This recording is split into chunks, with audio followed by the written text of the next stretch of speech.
1. You'll hear two friends planning an event. First, you have some time to look at questions 1 to 6.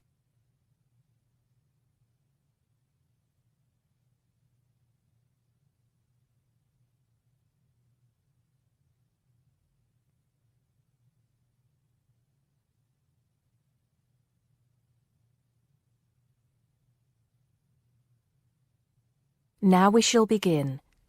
You should answer the questions as you listen because you will not hear the recording a second time. Listen carefully and answer questions 1 to 6. Hello, Joan. I'm glad you could come. Hello, Peter. What's up? Is something the matter? No, everything's fine. It sounded urgent on the phone. Did it? It's just that I've had this idea and I wanted to see how soon we could get it off the ground. Well, don't keep me in suspense. You know they're planning to close down the local clinic. It was in the newspaper yesterday, but most people have actually known for some time. Well, I thought we should do something about it. What did you have in mind? I thought we could organise a charity event and donate the money to the clinic. I know it doesn't sound like much, but it will show the local council how we feel and that we mean business. That'll take quite a lot of organising. Why don't we just hold a protest outside the town hall? A protest would take just as much organisation as an event like this. Besides, I think fewer people would turn up. A village fair or something like that would attract more people and get money for the clinic. People are more generous when they're enjoying themselves.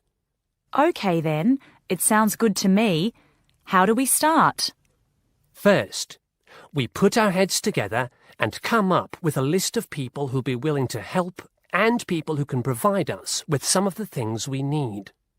For example, we might need a caterer to provide refreshments, a rock band for entertainment, tents and so on. Then, we do a lot of telephoning around and try to get everybody together at the same time in the same place. Sounds like a lot of work to me. Well, that's only the beginning. First things first, though. Let's decide now on who to get to the initial meeting and where and when to hold it. Fine. Well, the village hall would be the best place to have the meeting. It's not as big as the youth club, but it's warmer. There'll be no problem getting permission to use it, but I suppose it depends on how many people we invite. We don't want too many, otherwise the meeting will go on too long and nothing will get decided. But the village hall is a good idea. It's more official than having it in someone's living room. How many? 6 or 8 people to start with? 10 at the most? OK, now we have to decide on a suitable day and time. Suitable to everybody, I mean. A Saturday or Sunday would seem to be the best choice because people aren't at work on those days. But they may not like the idea of giving up a part of their weekend for a meeting. Unless we persuade them it's for a good cause, or that it's to their advantage, and that it'll all be a lot of fun. We'll provide refreshments, of course. What if some don't want to give up their weekend? Then we'll give them an alternative. Say, one evening in the week after everybody's finished work. We'll see which is the most acceptable to them. Then book the hall. I can do the refreshments for the meeting. I'll get Darren and Maggie to help me. I'm sure they'll be more than willing. Before you hear the rest of the conversation, you have some time to look at questions 7 to 10.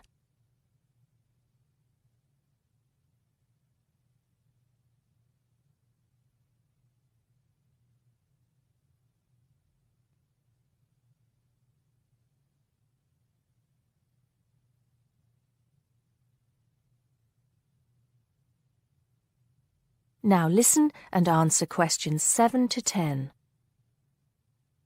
So, what's next on the agenda? A list of who we want at the meeting. Yes, of course. Obviously, we want someone from the clinic. I think Dr. Perkins would be best. He can tell us exactly what the financial situation is there. You know, how much money it takes to keep the place running, and how important it is for the community to have the clinic. The vicar too. He can rally lots of support. And Mr. Sims, our Member of Parliament. He is very busy, but I think I can persuade him to come, or get his wife to persuade him to come. I see her quite a lot socially. That's great. 2 other people I have in mind are Freddie Smith. The journalist? Yes. Well, he's the editor of the local paper now, and might be useful. He might let us advertise for free, and he'll know how to go about getting leaflets and posters printed. That's another thing. We'll need volunteers to put leaflets through people's doors and stick up posters all over the place. We can decide that at the meeting. What about the other person? What other person? You said you had 2 people in mind, Freddie Smith and... Oh, yes, Mr. Gates. Mr. Gates. Do I know him? You must do. He owns Greatfields Farm. We need a large area to hold the fete. Right. So how many have we got then? 7 or 8? There's Dr. Perkins, Mr. Sims, that journalist. Freddie Smith, you mean? Yes, him. And the vicar and Mr. Gates, the farmer. That's only 5. There's you and me. That's 7. That will do for now. Let's start making phone calls. That is the end of part 1. You now have half a minute to check your answers.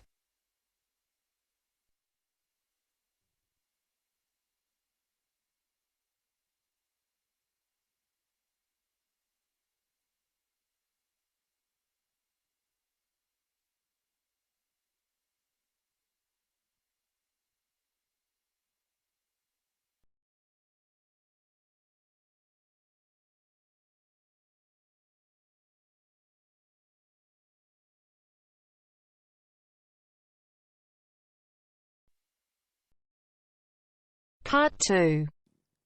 You will hear part of a local radio program about fighting air pollution in Canadian towns. First, you have some time to look at questions 11 to 14.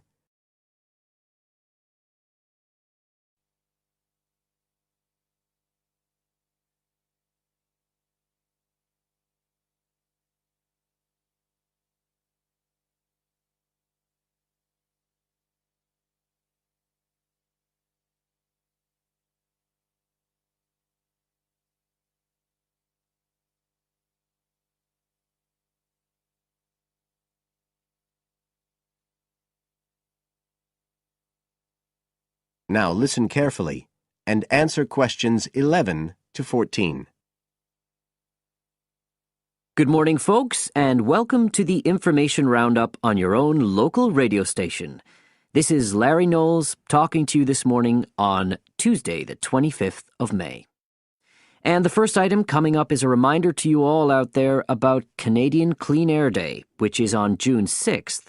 In case you weren't around for the last one, this is a chance for Canadians everywhere to focus on the problems of air pollution and to actually try to do something to help reduce the problem. How many Canadians do you think die annually because of air pollution? 2,000? 3,000? Well, the rate is a staggering 5,000, and it's likely to grow unless we do something. And it's this concern with your health that's the driving force behind the government campaign that is sponsoring Clean Air Day. So what causes air pollution in the first place? Well, the transportation sector accounts for 27% of all greenhouse gases produced in Canada. It's also the biggest source of that thick, polluted air from traffic fumes that we call smog. And it's the tiny particles and ground-level ozone in smog that are the main causes of health problems and even deaths across the country. Of course, it's worse in the big cities, but researchers have only recently realized that all you need are low levels of air pollution to seriously damage your health, so we're all at risk. You now have some time to look at questions 15 to 20.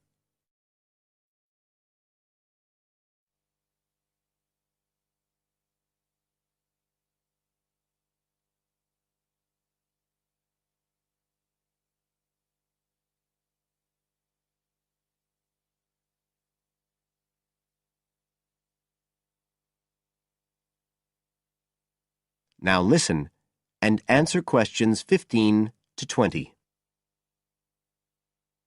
So, what can we do to fight air pollution?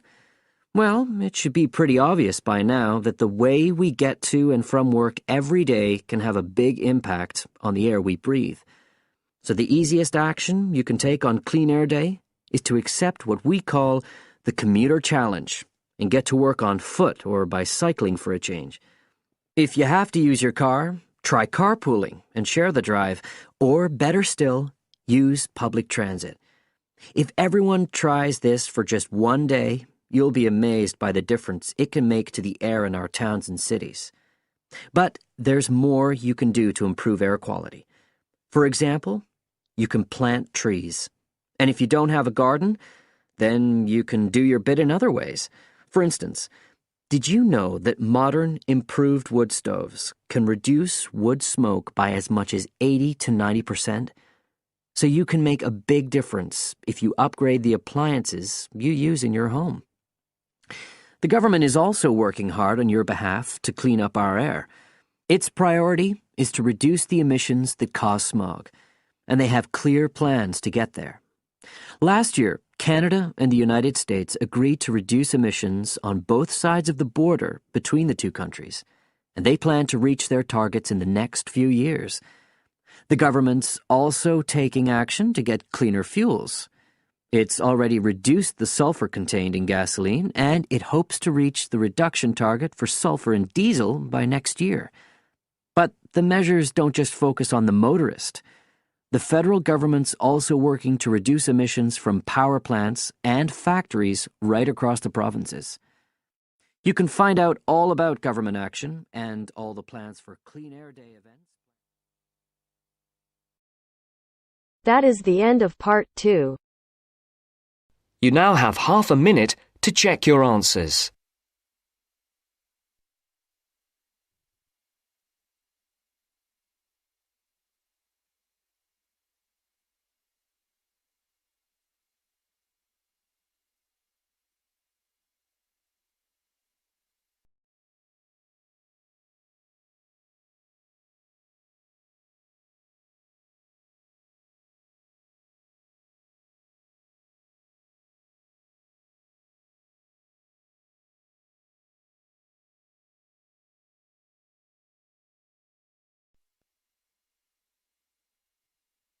Now turns to part 3.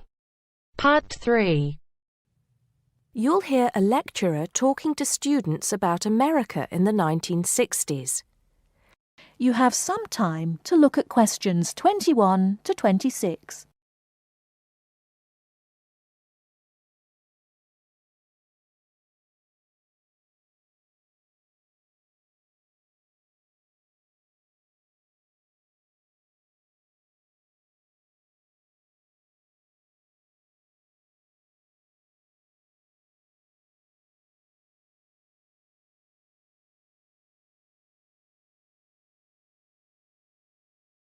Now listen carefully and answer questions 21 to 26. We begin our examination of America in the 1960s with the usual caution. There is no sense in trying to understand any decade without looking at what came before. Those of you who still have outstanding coursework on the 1950s would do well to complete it now, if for no other reason than it will help make sense of the next series of lectures. But we must press on, and I'd like to begin my talk about the 60s with a reference to one of those things that came before, the post-war baby boom. With the end of the Second World War in 1945, there began in the USA an era of perceived prosperity and security. In short, people started to feel that the world was a much better and safer place to bring up children. So, at the start of the 60s, all those children born in the baby boom, 70 million in the US alone, were teenagers. As the 60s progressed, and as this large number of people approached adulthood, there was a noticeable shift in the balance of power, and young people began to have a voice in ways that were not considered possible in the more conservative atmosphere of the preceding decade. Things were moving forward at a rapid pace. The literature of the time brought out all the taboos. Everything was covered, such as race in, for example, the book To Kill a Mockingbird. The role of women changed, and equality for women, well, let's just say that once certain books were published, women were no longer going to be satisfied with their roles as devoted wives and mothers. Through literature alone, the whole fabric of society was challenged, and by the end of the 60s, things would never again be as they had pretty much been for the preceding 40 years.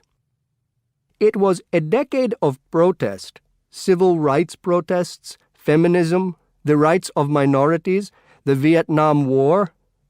All these causes led to peaceful and not so peaceful protests on college campuses and elsewhere.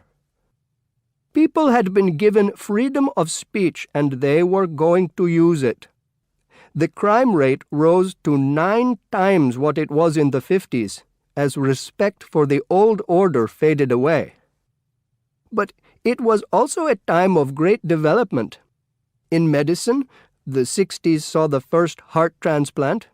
In technology and the space race, where we saw the first American in orbit and lasers being invented at the start of the decade, and the first man on the moon, and the first primitive internet at the end. Before you hear the rest of the talk, you have some time to look at questions 27 to 30.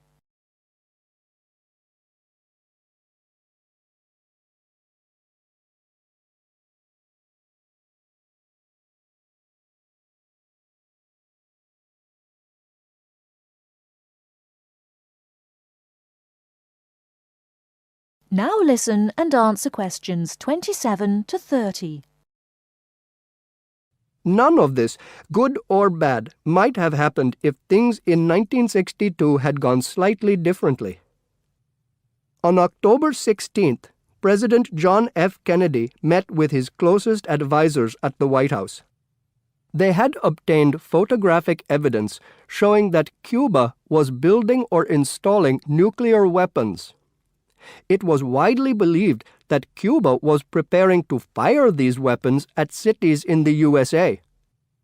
Kennedy was faced with 3 choices: to try to resolve the crisis diplomatically by negotiating with Cuba and the Soviet Union, to take action to block the delivery of more weapons into Cuba, or to attack Cuba, destroying their weapons. Believing that the first option would end in failure and that the third option would lead to war, it was the second option that Kennedy chose. In doing so, he succeeded in preventing the buildup of more missiles. The Soviet Union then withdrew the weapons from Cuba. Most historians agree that if Kennedy had acted differently, the episode would have led to a full-scale nuclear war between the United States and the Soviet Union. Millions would have died, and the world would have been changed beyond recognition. That is the end of part 3. You now have half a minute to check your answers.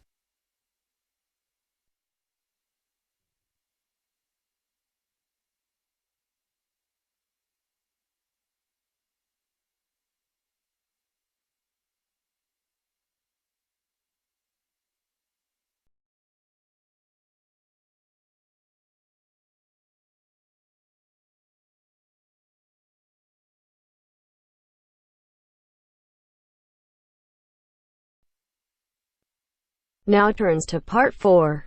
Part 4. You will hear a presentation by a student about a website she has designed for a supermarket.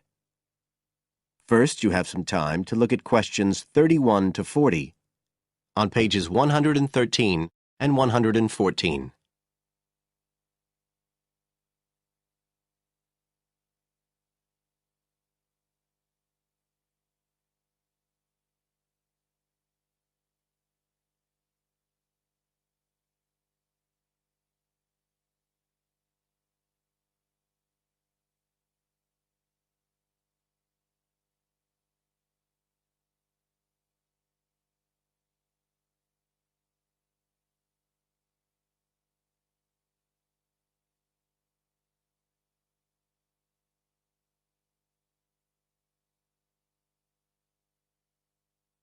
Now listen carefully and answer questions 31 to 40.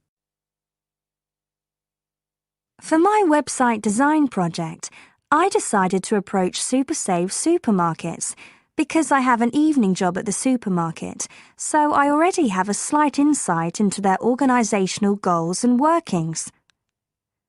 The field research for my project was in 2 stages. First, I had an interview with Mr. Dunn, who is in charge of SuperSave's customer care department. I discussed the project with him in order to identify the supermarket's requirements. Mr. Dunn said customers are often unwilling to make a face-to-face complaint when they've experienced difficulties with a product or a member of staff or anything related to the supermarket.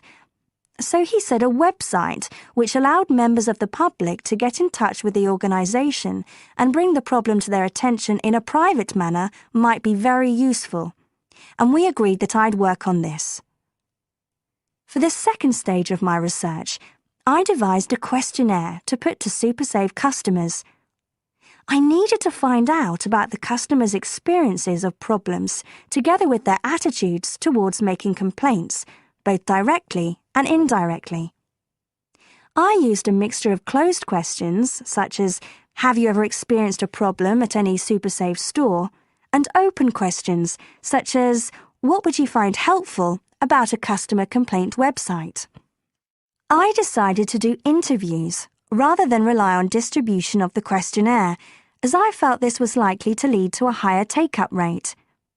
I visited 4 SuperSave stores, 2 in the city centre and 2 in the outskirts, and altogether I interviewed 101 respondents. Then finally, I analysed the results.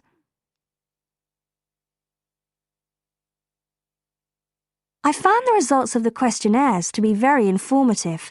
I found that out of the total number of customers investigated, 64% had at some stage encountered a problem in a SuperSave store. Out of these people, the vast majority said that they hadn't reported the problem to any member of staff. They just kept it to themselves. The next thing I tried to find out was why they hadn't complained. Well, about 25% of the people I interviewed said the reason was that they couldn't be bothered, and a slightly smaller percentage said that they didn't have enough time. But 55% said the reason was that they felt intimidated. I finally asked if they would be more likely to complain if they didn't have to do it face-to-face, and nearly everyone I asked said that they would, 95% to be exact. I then set about designing the website to meet these needs.